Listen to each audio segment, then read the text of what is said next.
Hej I tre. Her får I en lille situationsrapport på, hvordan jeg bor i dag. Her holder min bil. Og derovre, der holder lastbil, der skal til at slæbe en bil op. Og det er på grund af, at der har været et trafikuheld i dag med 2 ambulancer, politibiler, lægebiler og så videre. Jeg skal komme efter dig. Og her, der har jeg spist i aften.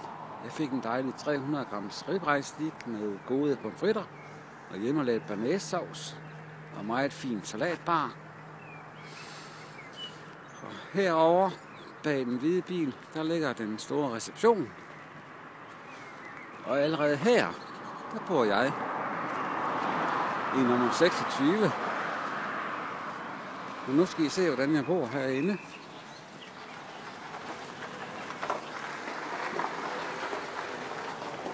Her er der en dejlig seng. Og her er der et meget moderne toilet. Og en endnu mere moderne brusenisse. Der mangler dog lidt lys. Og her har jeg det store 11-tommer fjernsyn. Virkelig moderne.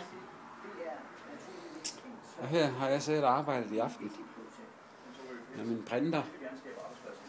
Og jeg er heldigvis blevet færdig, og jeg skal snart i seng. Jeg håber, I alle sammen har det rigtig godt. Og jeg glæder mig rigtig meget til at komme hjem i morgen. Jeg har 2 dobbeltsager i morgen, så jeg er nok hjemme kl. 8, vil jeg tro. Vi ses, og godnat. Hej hej.